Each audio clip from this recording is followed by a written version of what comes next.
My name is Emma Parker. If someone had told me that helping a stranger for 5 minutes would completely change my life, I never would have believed them. It happened on one rainy Saturday in Seattle. The sky had turned almost black. People were running toward their cars, trying to escape the storm. I had just finished my shift at a small bookstore. My paycheck had barely covered this month's rent. I only had $43 left in my wallet. As I walked through the parking lot of a grocery store, I heard someone scream. An elderly woman had slipped on the wet pavement. Her grocery bags were scattered everywhere. Apples rolled across the parking lot. A carton of eggs shattered. Rain soaked her clothes within seconds. People looked at her, then kept walking. One man even laughed. Someone whispered, "Probably another homeless woman." I looked at her. Her gray coat was old. Her shoes were worn out. Her hair was soaked from the rain. Honestly, I thought she was homeless too, but something about her eyes didn't match the way everyone else saw her. I ran toward her. "Ma'am, are you hurt?" She tried to smile. "I'll be all right, dear." But when she tried to stand, she fell again. I helped her to a nearby bench, took off my own jacket, and wrapped it around her shoulders. She looked surprised. "You'll get cold." I smiled. "I'd rather be cold than leave someone alone." She quietly looked at me, almost as if she was trying to remember my face. I picked up every grocery item from the wet pavement. Most of the food was ruined. Without thinking, I walked back into the grocery store, used almost all the money I had left, and bought everything again. Fresh bread, milk, fruit, soup, even a small bouquet of white flowers. When I handed her the bags, she looked at me with tears in her eyes. "You don't even know me." I smiled. "I don't have to." For a few seconds, neither of us spoke. Then a black umbrella suddenly appeared above us. A man in a suit ran toward the woman. "Mrs. Harrison?" His voice sounded panicked. He looked at me, then quickly helped the elderly woman into a simple black sedan parked across the street. Before getting inside, she held my hand. "Emma?" I frowned. I had never told her my name. She smiled gently. "Thank you. I hope we meet again." The car slowly drove away. I stood there, confused. How did she know my name? I thought about it for a minute, then convinced myself maybe she had read it on my bookstore name tag. I went home, made instant noodles for dinner, and forgot all about it until 9 o'clock the next morning. A loud knock echoed through our front door. My father opened it. Then suddenly, the entire house went completely silent. Standing on our front porch was the same elderly woman. Only this time, she looked completely different. She was wearing an elegant cream-colored coat. A pearl necklace rested around her neck. Behind her, a black Rolls-Royce waited with its engine running. 2 security guards stood beside it.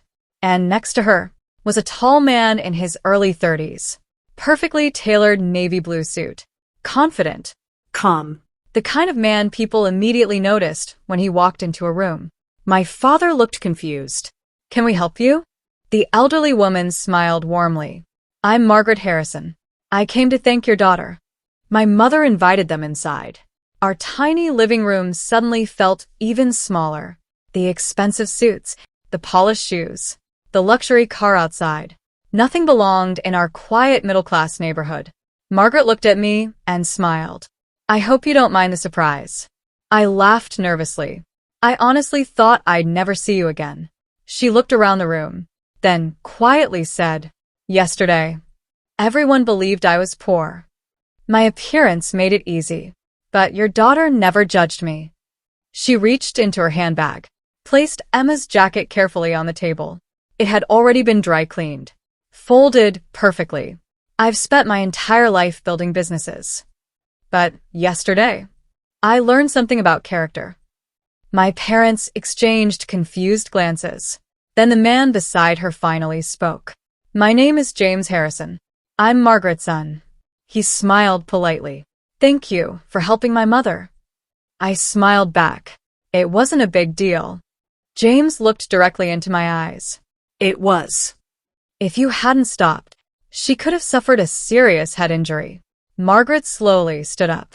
walked toward the family photographs hanging on our wall. She smiled at one picture of me graduating from college. Then she turned around. I didn't come here to offer money. I know kindness can't be bought. My father nodded. We never expected anything. Margaret smiled again. I'm glad. Because that's not why I'm here. The room became completely silent. She looked at me, then at James. Finally, she took a deep breath. Emma, I need your help. I frowned. My help. She nodded. My son hasn't smiled in almost 5 years. James lowered his eyes. Margaret continued. 5 years ago, he lost the woman he was going to marry.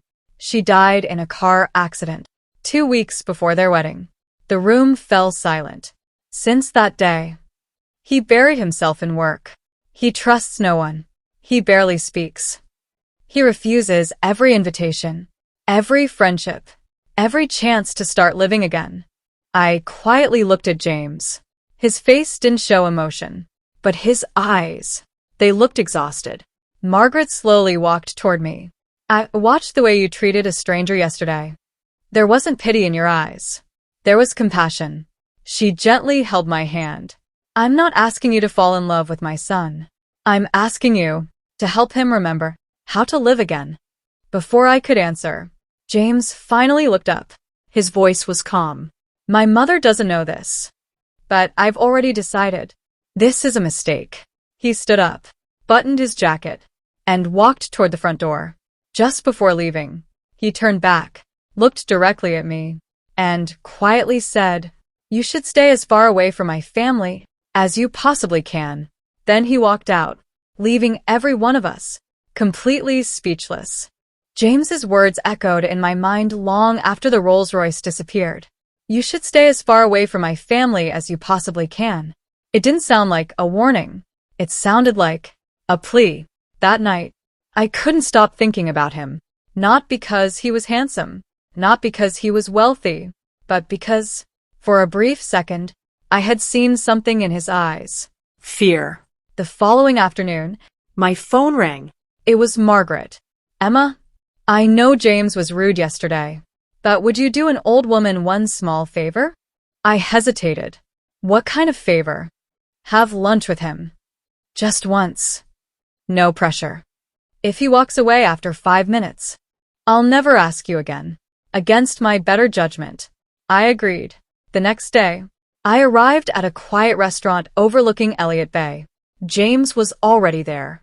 No expensive suit, no bodyguards, just a simple gray sweater. He stood when I approached. Thank you for coming. His voice sounded different. Softer. I almost didn't.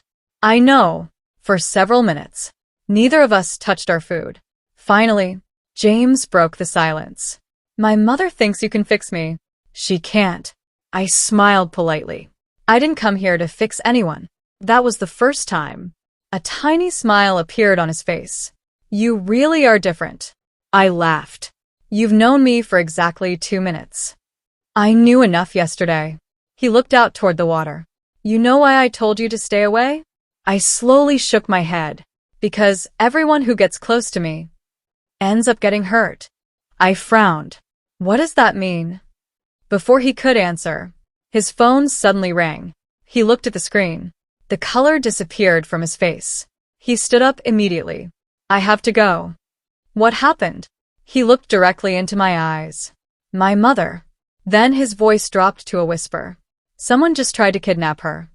Without another word, he ran out of the restaurant, leaving his phone, his wallet, and one unopened envelope still lying on the table.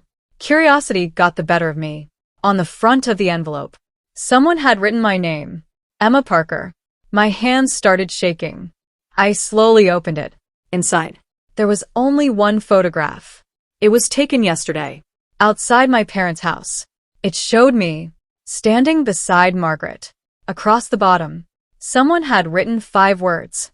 You're next if you stay. A cold chill ran down my spine. This had never been about helping an old woman. Someone had been watching us from the very beginning. I grabbed the photograph and ran outside. James's car was already gone. My heart wouldn't stop racing. Someone had been watching us. Not just yesterday. Maybe even longer. I called James. No answer. 5 minutes later, his phone, the one he had left on the restaurant table, started ringing. The caller ID simply read, "Unknown." I answered. There was complete silence. Then, a distorted voice spoke. "Tell James. He has exactly 24 hours." The call disconnected. I immediately drove to the Harrison estate. The front gate was surrounded by police cars, FBI vehicles, private security. Reporters crowded outside. An officer stopped me. "I'm sorry, ma'am. No visitors." Before I could explain, James spotted me from the front porch. He walked over quickly. "Emma, what are you doing here?" Without saying a word, I handed him the photograph. His face turned pale. "Where did you get this?" It was inside the envelope. His jaw tightened. He closed his eyes for a moment, then quietly said, "I was afraid of this." "What aren't you telling me?" He looked around to make sure no one was listening, then whispered, "This isn't the first threat." I stared at him. "What?" "For the last 6 months, someone has been trying to force my mother to sell Harrison Medical. If she refuses, they said, they'll destroy everyone she loves." I frowned. "So, why not call the FBI?" James gave a bitter smile. "We did. But they've never found enough evidence. They're always one step ahead." Just then, a black SUV pulled into the driveway. 2 FBI agents stepped out. One of them looked directly at me. "Miss Parker?" I nodded. "We need you to come with us." James immediately stepped forward. "Why?" The agent answered calmly. "Because your fingerprints were found on the anonymous package that threatened Mrs. Harrison." For a second, I couldn't even breathe. James stared at the agent. "That's impossible." The agent looked at me again. "I'm afraid you're now the prime suspect." Every reporter outside the gate Turn their cameras toward me. Flashes exploded everywhere. Yesterday, I was an ordinary bookstore employee. Today, the entire country believed I had tried to threaten the Harrison family. The FBI escorted me into a black SUV. Every news camera followed us. People on social media had already made up their minds. The girl only helped the old woman to get close to the family. She planned this from the beginning. She's a con artist. By sunset, my face was everywhere. James sat beside me during the interview. One of the agents looked at him. "Mr. Harrison, you don't have to stay." James answered without hesitation. "Then neither does my lawyer." The room went silent. He had hired one of the best defense attorneys in Seattle. For me, I couldn't believe it. The lead investigator placed the threatening package on the table. "Miss Parker, your fingerprints are on this envelope." I stared at it. Then suddenly, I noticed something. "Can I see the back?" The agent looked confused. He turned the envelope over. I immediately pointed at the corner. "This isn't mine." Everyone looked at me. "The tape. What about it?" "I never use clear tape." The investigator frowned. "What difference does that make?" I took a deep breath. "I've worked at Evergreen Books for 4 years. We wrap every customer order. Our store only uses brown paper tape. My fingerprints could only be on this. If someone transferred them." The room became quiet. The forensic technician looked up. "Transferred?" I nodded. "If someone picked up a book after I touched it, they could lift my fingerprints and place them somewhere else." The technician exchanged a quick look with the lead investigator. Then he quietly said, "Actually, that's possible." James slowly smiled. For the first time, someone believed me. Just then, another FBI agent rushed into the room. He looked out of breath. "We found something." He placed several security photos on the table. Every picture showed the same man. A maintenance worker, blue uniform, baseball cap, toolbox in his hand. The agent spoke. He entered the Harrison estate 6 different times. No one questioned him, because everyone assumed he worked there. James looked closer, then suddenly froze. "I know him." The room went silent. "That's Michael. He worked for my father until he disappeared 8 years ago. The investigator frowned. Why would he target your family? James swallowed hard. Because my father testified against him. He went to prison for stealing company research. The agent slowly nodded. He was released 7 months ago. Another silence filled the room. Then the technician looked at all of us. I don't think Mrs. Harrison was ever the real target. Everyone looked at him. He pointed directly at me. I think Emma was. I felt my heart stop. Me? He nodded. If Emma is arrested, James loses the only witness his mother trusted. And Harrison Medical loses the only outsider who has no reason to lie. James looked at me, then quietly whispered, they're trying to isolate us. And we're playing exactly the game they wanted. At that moment, my phone vibrated. It was a text message. Unknown number. There were only 7 words. You should have stayed in the rain. James immediately stood up. We're leaving. The FBI agent blocked the door. Mr. Harrison, we can't guarantee your safety outside. James looked him straight in the eye. You can't guarantee it inside either. He turned toward me. Emma, from this moment on, never answer an unknown call. Never open your door unless you know who's there. And whatever happens, don't trust anyone wearing a Harrison Medical badge. I frowned. What?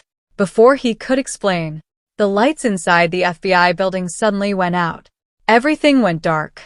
People started shouting. Emergency lights flashed red. The lead investigator yelled, "Nobody move." Within seconds, backup generators came online. The lights returned. Everyone looked around. One agent was lying unconscious on the floor. His security badge was gone.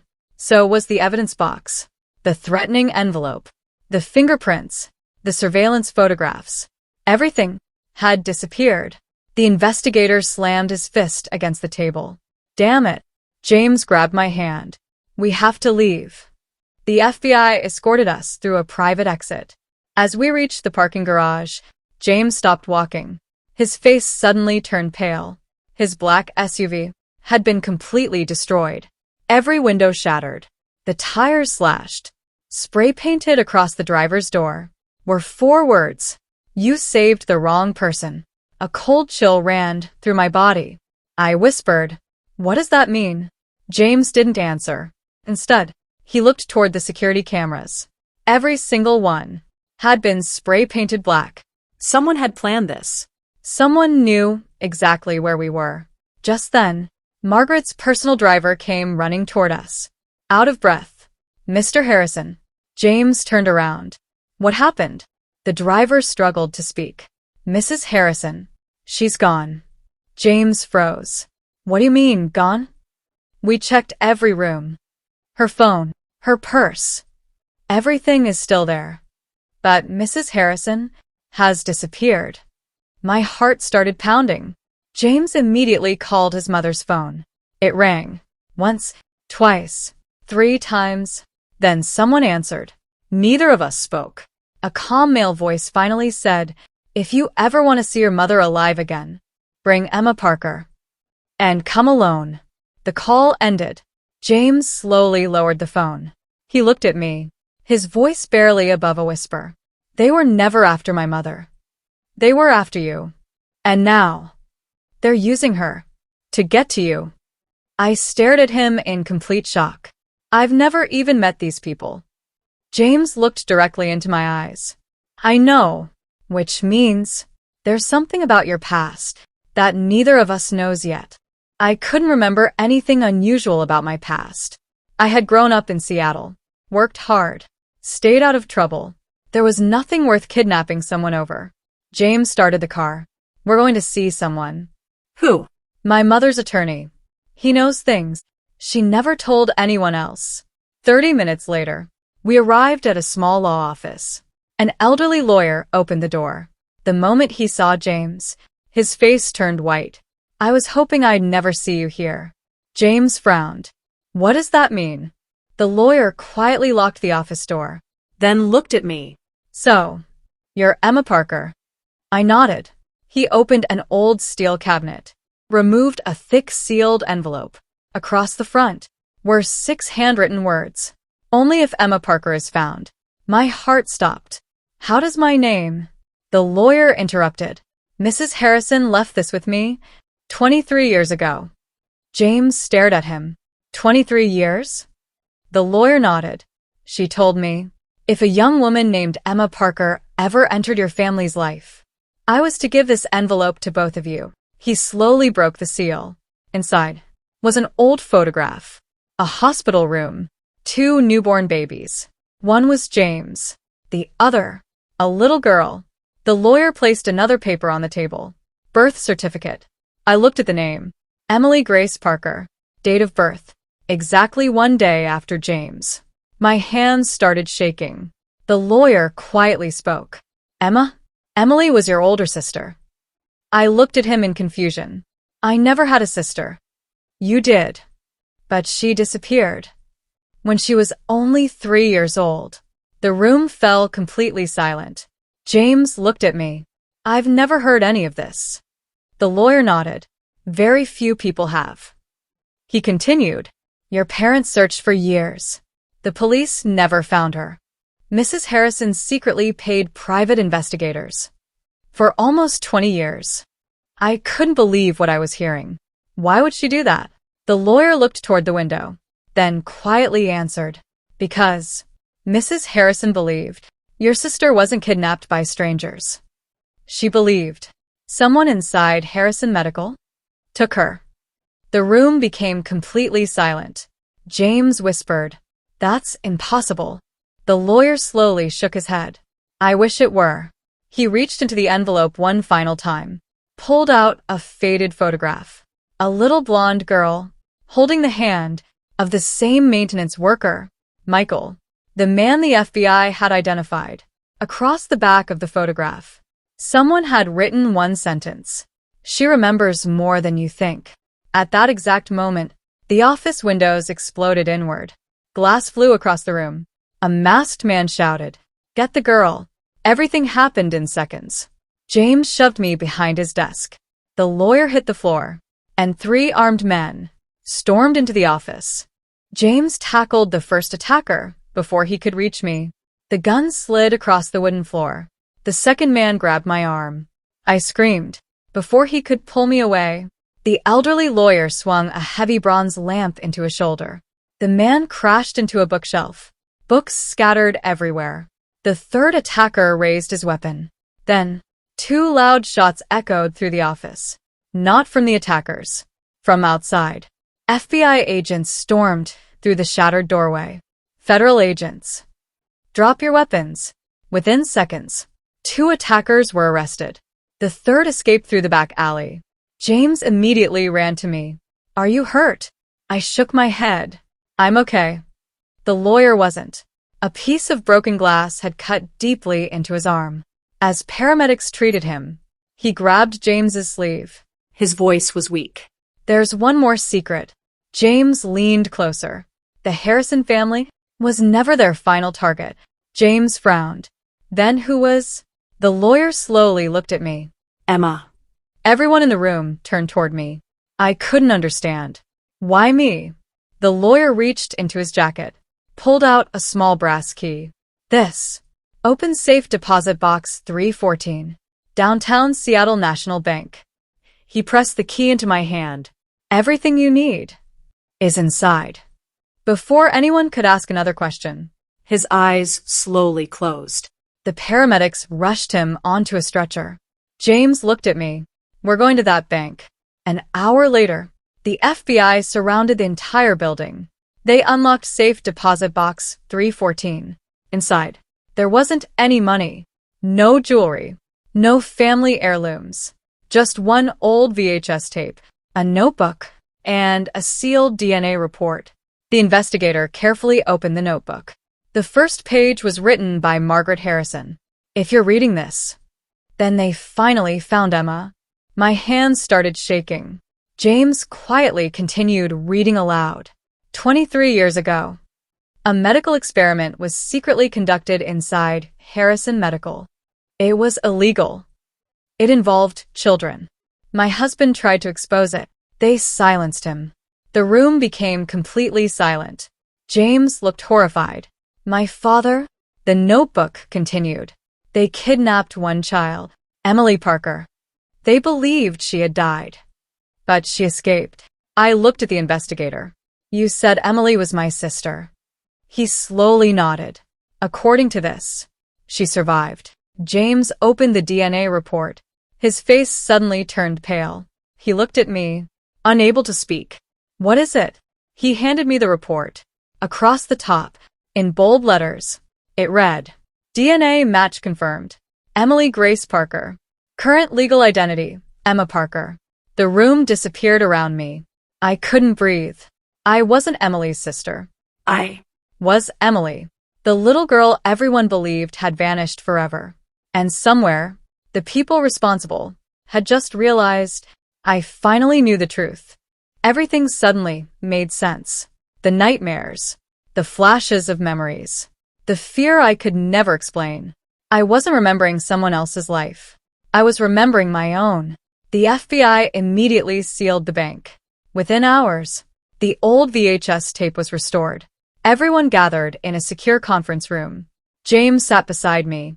He quietly whispered, "If this becomes too much, we can stop." I slowly shook my head. No. I've spent 23 years searching for a life I didn't even know I'd lost. The tape began playing. The date appeared on the screen. May 14th, 23 years earlier.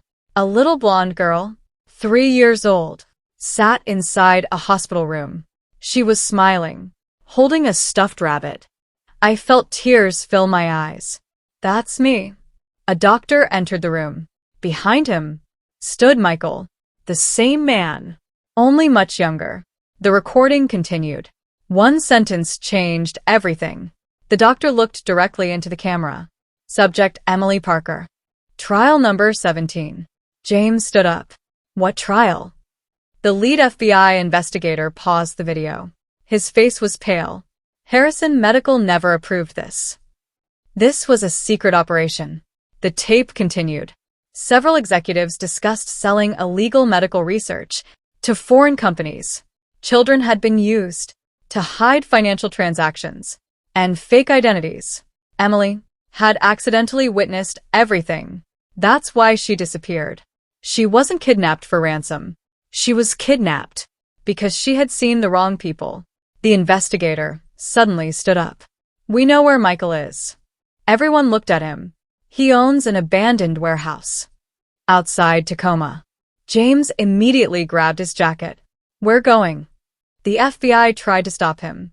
It's too dangerous. James looked directly at the agents.